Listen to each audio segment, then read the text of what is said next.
요즘 한국 MZ세대 사이에서는 챌린지 열풍이죠. 그렇다면 베트남 MZ세대가 가장 많이 하는 챌린지는 무엇일까요? 바로 한국 매운 라면 먹기 챌린지입니다. 불닭볶음면을 비롯한 한국 매운 라면 도전기를 유튜브에 올리는 것이죠. 유튜브뿐만 아니라 베트남 방송에서도 한국 라면 도전 관련 쇼 프로그램이 방송될 정도죠. 한국 식품점 관계자들은 최근 한국 라면을 구입하기 위해 방문하는 손님들이 크게 늘었고, 불닭볶음면은 한때 유통업자들 사이에서 없어서 못 팔 정도로 인기를 끌었다고 했죠. 한국인의 소울푸드하면 라면은 절대로 빼놓을 수 없는 음식 중 하나이죠. 한국은 2013년부터 8년 연속 연간 라면 소비량 세계 1위라는 놀라운 기록을 세웠죠. 올해 한국인들의 사랑을 받아온 라면이 이제는 한국을 넘어 세계적으로 사랑받고 있는데요. 전년 대비 24% 수출 증가한 한국 라면은 또다시 신기록을 달성한 것이죠. 그런데 연간 라면 소비량의 새로운 강자로 등장한 베트남이 있는데요. 베트남의 연간 1인당 라면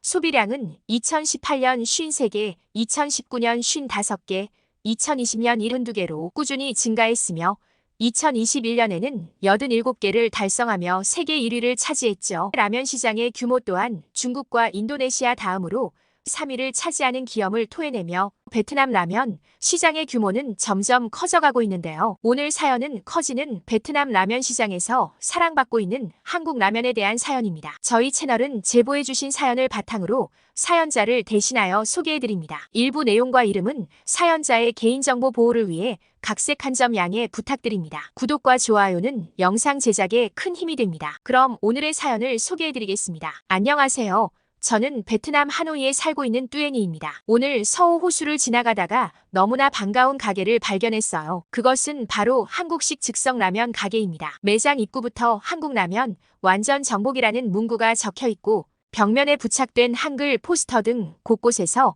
한국의 문화를 느낄 수 있습니다. 사실 가격은 49,000동에서 69,000동 사이로 현지 쌀국수 가격의 2배 수준에도 손님이 끊이지 않았죠. 매운 국물라면은 기본이고 맵지 않은 국물라면, 짜장라면, 비빔면, 볶음면 등등 10종류 이상의 한국 라면이 준비되어 있었고 봉지 라면을 뜯어서 면발을 종이 그릇에 담아 기계 위에 올려놓고 버튼을 누르면 알맞은 양의 물이 나오고 3분 정도 기다리면 라면이 완성되는 거죠. 거기다 아주 매력적인 점이 또 있습니다. 그것은 바로 각자의 취향에 맞추어 다양한 토핑이 가능하다는 것입니다. 달걀을 넣으면 단백질이 추가돼 영양가가 훌륭해지는 동시에 매운맛도 잡아주고요. 소세지나 치즈, 콩나물 같은 채소도 넣을 수가 있어요. 벽면 한쪽에는 라면과 어울리는 토핑들이 적혀 있었죠. 다들 처음 보는 광경에 호들갑을 떠는 사람들도 많았고 사진과 동영상을 촬영하는 사람들도 상당히 많았습니다. 저는 이 한국 즉석 라면 가게가 큰 인기를 끌 것이라고 확신해요. 가격은 약간 비싸도 한국 라면은 정말 맛있고 종류도 다양하니까요. 저도 먹으려고 줄을 서면서 생각에 잠겼어요. 제가 처음 한국에서 즉석 라면 기계를 통해 라면 먹을 때가 생각났거든요.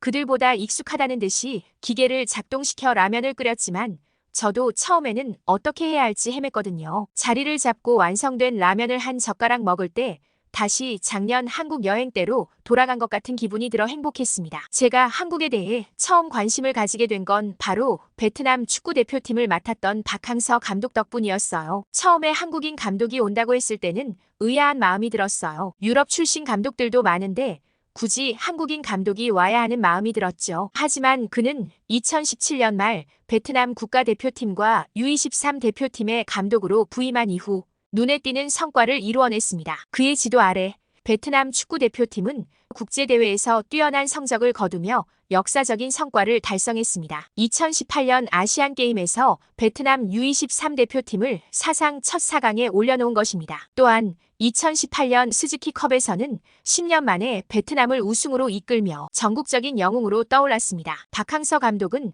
베트남 축구의 아버지로까지 불리게 되었습니다. 한국도 2002년 월드컵 당시 첫 4강으로 엄청난 열기였다고 하는데 그때 축구 대표팀 코치가 바로 박항서 감독이었죠. 베트남 국민들 사이에서 박항서 감독은 단순히 우수한 축구 전략가로서뿐만 아니라 강인한 정신력과 리더십, 선수들과의 뛰어난 소통 능력을 바탕으로 깊은 존경과 사랑을 받고 있어요. 축구뿐만 아니라 베트남 사회 전반에 긍정적인 영향을 미치며 한국과 베트남 사이의 문화적, 인적 교류를 강화하는 데에도 기여하고 있죠. 그렇게 한국에 감사하는 마음을 가지며 마트에 간 어느 날이었죠. 군것질을 좋아해서 과자 코너에 자주 들리는데 처음 보는 과자가 있는 거 아니겠어요? 부드러운 카스테라 모양의 과자였어요. 알고 보니 한국에서 온 카스타드라는 과자였어요. 한국인들이 좋아하는 오리지널 맛 외에 현지인들이 좋아하는 밀크 맛과 치즈베리 맛 등 제품을 다양하게 확대하면서 전년 분기 대비 무려 37%의 성장세를 이뤄냈다고 합니다. 또한 한국 음식 하면 안전하다는 인식이 자리 잡은 것도 한몫하고 있다고 하는데요. 안전한 먹거리에 대한 관심이 높은 현지 부모들 사이에서 카스타드는 영양 간식으로 통하면서 판매량이 기하급수적으로 높아지고 있다고 합니다. 판매원들의 말에 의하면 카스타드뿐만 아니라 엄마들은 한국 간식거리를 사기 위해서 마트가 오픈하기 전부터 카트를 끌고 와 미리 줄을 서는 경우도 있다고 합니다. 재고가 떨어지기 전 빨리 구입하기 위해서죠.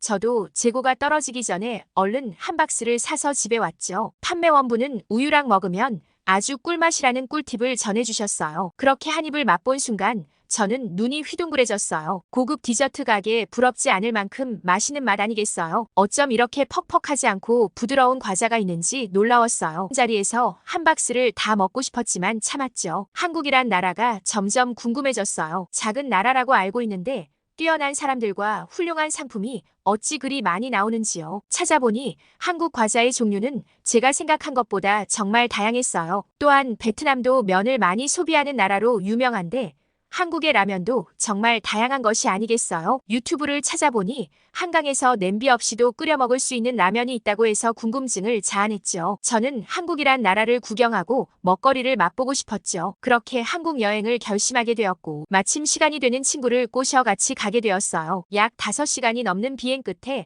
한국에 도착하게 되었어요. 화창한 햇살이 마치 한국 여행을 환영한다는 느낌이었어요. 입국 수속도 매우 편하게 되어 있어 금방 하고 나왔죠. 저는 우선 짐을 풀기 위해 미리 예약해둔 서울의 한 호텔로 향했어요. 호텔 직원분들은 매우 친절하며 직접 호텔 객실 앞까지 짐을 가져다 주셨죠. 저는 짐을 풀고 친구와 함께 한강으로 향했어요. 화창한 가을날 서울의 한강은 그 어느 때보다 아름다웠어요. 맑고 투명한 하늘 아래 금빛으로 물든 나뭇잎들이 부드러운 바람에 살랑이며 한강의 넓은 수면 위로 빛나는 햇살이 반짝이고 있었죠. 한강은 도시의 번잡함을 잠시 벗어나 자연과 함께할 수 있는 가장 이상적인 장소 같아요. 저는 얼른 라면을 먹어보고 싶었죠. 라면을 파는 곳에 가니 라면뿐만 아니라 베트남 마트에서 보았던 카스타드와 다른 과자들도 많이 볼 수 있었어요. 저는 라면 하나와 카스타드 그리고 한때 한국에서 품절 대란을 일으켰던 허니버터칩이라는 과자를 골랐어요. 근데 유튜브에서 보던 대로 라면을 끓이려 했는데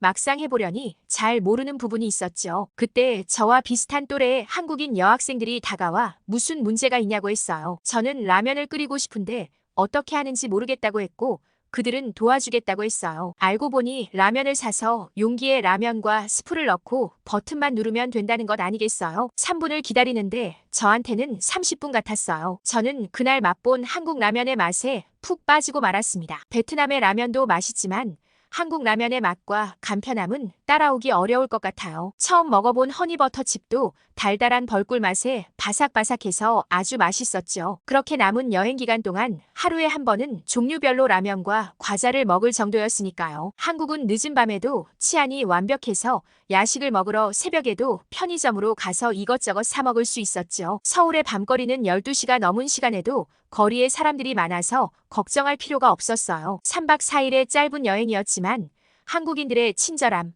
맛있는 먹거리 발전된 문화 등 한국이 왜 선진국인지 느낄 수 있었죠. 그렇게 오늘 좋은 추억이 있었던 곳을 다시 발견하게 되어 무척 흥분했던 거예요. 이렇게 가까운 곳에 한국 라면 가게가 생겼으니 저는 이제 매우 자주 들리게 될 것 같아요. 제 친구들과 가족들에게도 이곳을 어서 소개해줘야겠어요. 뚜애니님의 사연 잘 들으셨나요? 사연 맛집에서는 여러분의 사연을 기다리고 있습니다. 자신의 사연을 소개해주고 싶으신 분은 공식 메일로 언제든지 제보해주세요. 구독과 좋아요는 영상 제작에 큰 힘이 됩니다. 감사합니다.